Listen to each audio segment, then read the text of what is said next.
안녕하세요. 선물하는 마음으로 책을 읽어드리는 화자입니다. 이번에 읽어드릴 책 선물은 현진건의 단편소설 비사감과 러브레터입니다. 1925년 2월에 발표된 이 소설은 오랫동안 많은 사람들이 읽은 대표적인 한국 단편소설이죠. 학생 때 흥미롭게 읽었던 기억이 남아있는데요. 오랜만에 다시 읽어보니 비사감이 정말 마음 아프게 느껴지더라고요. 인간의 외로움의 끝은 어디인가 잠시 생각해 봤습니다. 함께 들어보시죠. 비사감과 러브레터. C 여학교에서 교원 겸 기숙사 사감 노릇을 하는 비여사라면 딱장대요, 독신주의자요, 찰진 야속꾼으로 유명하다. 40에 가까운 노처녀인 그는 죽은 깨 투성이 얼굴이 처녀다운 맛이란 약에 쓰려도 찾을 수 없을 뿐인가? 시들고 거칠고 마르고 누렇게 뜬 품이 곰팡스른 굴비를 생각나게 한다. 여러 겹 주름이 잡힌 헐렁 벗겨진 이마라든지 수치 적어서 법대로 쪽지거나 틀어 올리지를 못하고 엉성하게 그냥 비껴 넘긴 머리, 꼬리가 뒤통수에 염소똥만하게 붙은 것이라든지 벌써 늙어가는 자취를 감출 길이 없었다. 뾰족한 입을 앙다물고 돋보기 너머로 쌀쌀한 눈이 노릴 땐 기숙생들이 오싹하고 몸서리를 치리만큼 그는 엄격하고 매서웠다. 이 비여사가 직업을 하다시피 싫어하고 미워하는 것은 소위 러브레터였다. 여학교 기숙사라면 의뢰의 그런 편지가 많이 오는 것이지만 학교로도 유명하고 또 아름다운 여학생이 많은 탓인지 모르되 하루에도 몇 장씩 죽느니 사느니 하는 사랑 타령이 날아들어왔었다. 기숙생에게 오는 사신을 일일이 검사하는 터이니까 그따위 편지도 물론 비여사의 손에 떨어진다. 달착지근한 사연을 보는 족족 그는 더할 수 없이 흥분되어서 얼굴이 불그락 푸르락 편지 든 손이 발발 떨리도록 성을 낸다. 아무 까닭 없이 그런 편지를 받은 학생이야말로 큰 재변이었다. 하학하기가 무섭게 그 학생은 사감실로 불리어간다. 분해서 못 견디겠다는 사람 모양으로 새근새근하며 방안을 왔다 갔다 하던 그는 들어오는 학생을 잡아먹을 듯이 노리면서 한 걸음 두 걸음 코가 맞닿을 만큼 바싹 다가들어서 딱 마주선다. 웬 영문인지 알지 못하면서도 선생의 기색을 살피고 겁부터 집어먹은 학생은 한동안 어쩔 줄 모르다가 간신히 목이만한 소리로 저를 부르셨어요? 하고 묻는다. 그래 불렀다. 왜? 팍 무는 듯이 한마디 하고 나서 매우 못마땅한 것처럼 교의를 우당퉁탕 당겨서 철썩 주저앉았다가 학생이 그저 서 있는 걸 보면 장승이냐? 왜 앉지를 못해? 하고 또 소리를 빽 지르는 법이었다. 스승과 제자는 조그마한 책상 하나를 세에 두고 마주 앉는다. 앉은 뒤에도 네 죄상을 네가 알지? 하는 것처럼 아무 말 없이 눈살로 쏘기만 하다가 한참 만에야 그 편지를 끄집어내어 학생의 코앞에 동댕이를 치며 이건 누구한테 오는 거냐? 하고 문초를 시작한다. 앞장에 제 이름이 쓰였는지라 저한테 온 것이야요 하고 대답 않을 수 없다. 그러면 발신인이 누구인 것을 재쳐 묻는다. 그런 편지의 항용으로 발신인의 성명이 똑똑치 않기 때문에 주저주저 하다가 자세히 알 수 없다고 내대일 양이면 너한테 오는 것을 네가 모른단 말이냐? 고 불호령을 날인 뒤에 또 사연을 읽어보라 하여 무심한 학생이 나직나직하나마 꿀같은 구절을 입술에 올리면 비여사의 역정은 더욱 심해져서 어느 놈의 소위인 것을 기어이 알려한다. 기실 보도 듣도 못한 남성의 한 노릇이오 자기에게는 아무 죄도 없는 것을 변명하여도 고지 듣지를 않는다. 바른 대로 아뢰어야 망정이지 그렇지 않으면 퇴학을 시킨다는 둥 제 이름도 모르는 여자에게 편지할 리가 만무하다는 둥 필연 행실이 부정한 일이 있었으리라는 둥 하다못해 어디서 한번 만나기라도 하였을 테니 어찌해서 남자와 접촉을 하게 되었냐는 둥. 자칫 잘못하여 학교에서 주최한 음악회나 바자에서 혹 보았을지 모른다고 졸리다 못해 주워댈 것 같으면 사내에 보는 눈이 어떻더냐, 표정이 어떻더냐, 무슨 말을 건네더냐, 미주알 고주알 캐고 파며 얼르고 볶아서 넉넉히 10년 감수는 시킨다.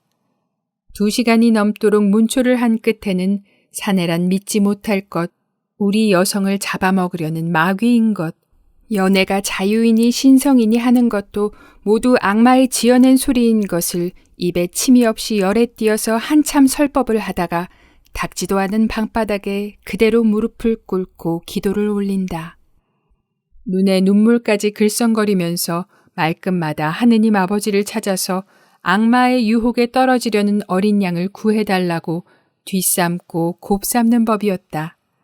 그리고 둘째로 그의 싫어하는 것은 기숙생을 남자가 면회하러 오는 일이었다. 무슨 핑계를 하는지 기어이 못 보게 하고 만다. 친부모 친동기간이라도 규칙이 어떠니 상학 중이니 무슨 핑계를 하든지 따돌려 보내기가 일수다. 이로 말미암아 학생이 동맹휴학을 하였고 교장의 서류까지 들었건만 그래도 그 버릇은 고치려 들지 않았다. 이 비사감이 감독하는 그 기숙사에 금년 가을 들어서 괴상한 일이 생겼다. 아니, 괴상한 일이 생겼다느니보담 발각되었다는 것이 마땅할는지 모르리라. 왜 그런고 하면 그 괴상한 일이 언제 시작된 것은 귀신밖에 모르니까. 그것은 다른 일이 아니라 밤이 깊어서 새로 한 점이 되고 두 점이 되어 모든 기숙생들이 달고 고난잠에 떨어졌을 때 난데없는 깔깔대는 웃음과 속살속살하는 말낯이 새어 흐르는 일이었다. 하룻밤이 아니고 이틀밤이 아닌 다음에야 그런 소리가 잠귀 밝은 기숙생의 귀에 들리기도 하였지만 자던 잠결이라 뒷동산에 구르는 마른 잎의 노래로나 달빛의 나래를 번뜩이며 울고 가는 기러기의 소리로나 흘려들었다.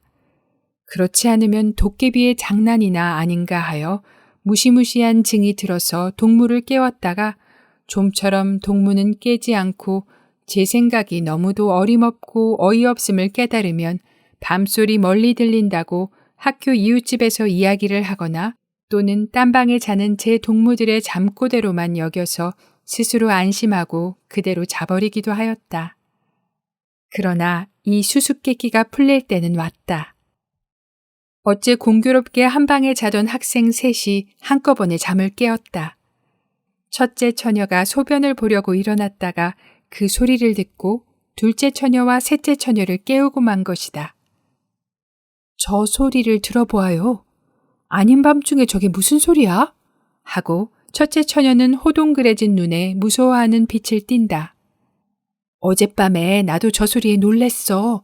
도깨비가 났단 말인가? 하고 둘째 처녀도 잠 오는 눈을 비비며 수상해한다.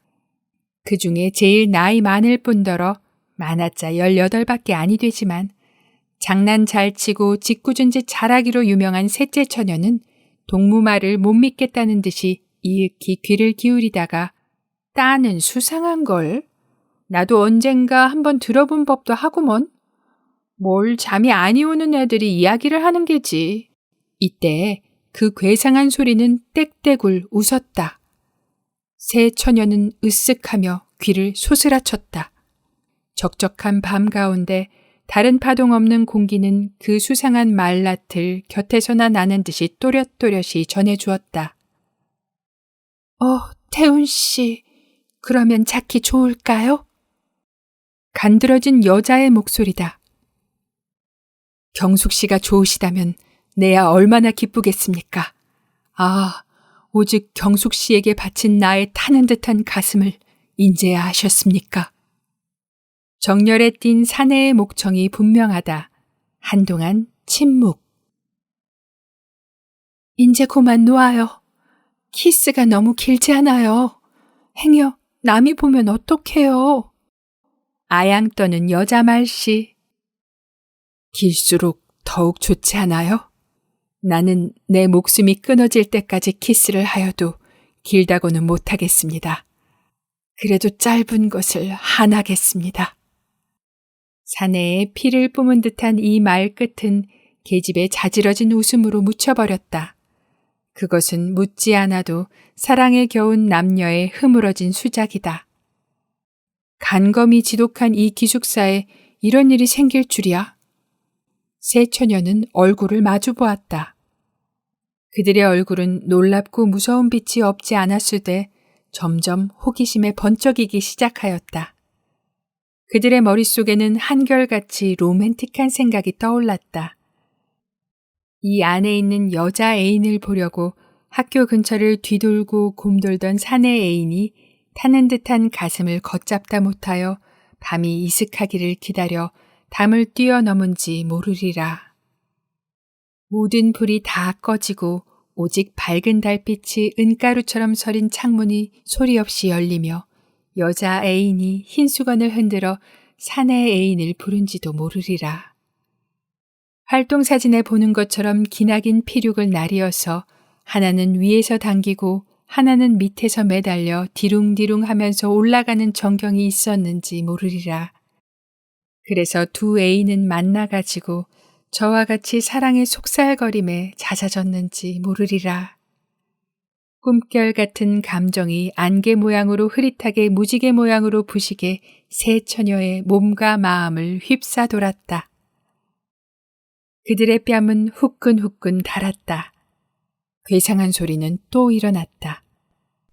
난 싫어요. 난 싫어요. 당신 같은 사내는 난 싫어요. 이번에는 매몰스럽게 내어대는 모양. 나의 천사, 나의 하늘, 나의 여왕, 나의 목숨, 나의 사랑, 나를 살려주어요. 나를 구해주어요. 사내에 애를 조리는 간청. 우리 구경 가볼까? 짓궂은 셋째 처녀는 몸을 일으키며 이런 제의를 하였다. 다른 처녀들도 그 말에 찬성한다는 듯이 따라 일어섰으되 의아와 공구와 호기심이 뒤섞인 얼굴을 서로 교환하면서 얼마쯤 망설이다가 마침내 가만히 문을 열고 나왔다. 쌀벌레 같은 그들의 발가락은 가장 조심성 많게 소리나는 곳을 향해서 곰실곰실 기어간다. 컴컴한 복도에 자다가 일어난 세 처녀의 흰 모양은 그림자처럼 소리 없이 움직였다. 소리나는 방을 어렵지 않게 찾을 수 있었다. 작고는 나무로 깎아 세운 듯 주춤 걸음을 멈출 만큼 그들은 놀래었다. 그런 소리에 출처야말로 자기네 방에서 몇 걸음 안 되는 사감실일 줄이야. 그렇듯이 사내라면 못 먹어 하고 침이라도 베앗을 듯 하던 비여사의 방일 줄이야. 그 방에선 여전히 사내의 비두발괄하는 푸념이 되풀이하고 있다. 나의 천사, 나의 하늘, 나의 여왕, 나의 목숨, 나의 사랑, 나의 애를 말려 죽이실 테요? 나의 가슴을 뜯어 죽이실 테요? 내 생명을 맡으신 당신의 입술로. 셋째 처녀는 대담스럽게 그 방문을 빠끔히 열었다. 그 틈으로 여섯 눈이 방 안을 향해 쏘았다. 이 어쩐 기괴한 광경이냐. 전등불은 아직 끄지 않았는데 침대 위에는 기숙생에게 온 소위 러브레터의 봉투가 너저분하게 흩어졌고 그 알맹이도 여기저기 두서없이 펼쳐진 가운데 비여사 혼자 아무도 없이 제 혼자 일어나 앉았다. 누구를 끌어당길 듯이 두 팔을 버리고 안경 벗은 근시 안으로 잔뜩 한 곳을 노리며 그 굴비쪽 같은 얼굴에 말할 수 없이 애원하는 표정을 짓고는 키스를 기다리는 것 같이 입을 쫑긋이 내어민 채 사내의 목청을 내어가면서 악간 말을 중얼거린다. 그러다가 그 넋두리가 끝날 겨를도 없이 급작스레 앵돌아지는 신용을 내며 누구를 뿌리치는 듯이 연애 손짓을 하며 이번에는 톡톡 쏘는 계집의 음성을 지어 난 싫어요. 당신 같은 사내는 난 싫어요. 하다가 재물에 자지러지게 웃는다. 그러더니 문득 편지 한 장을 집어들어 얼굴에 문지르며 정말씀이야요? 나를 그렇게 사랑하셔요? 당신의 목숨같이 나를 사랑하셔요? 나를? 이 나를? 하고 몸을 추스렸는데 그 음성은 분명히 울음의 가락을 띄었다.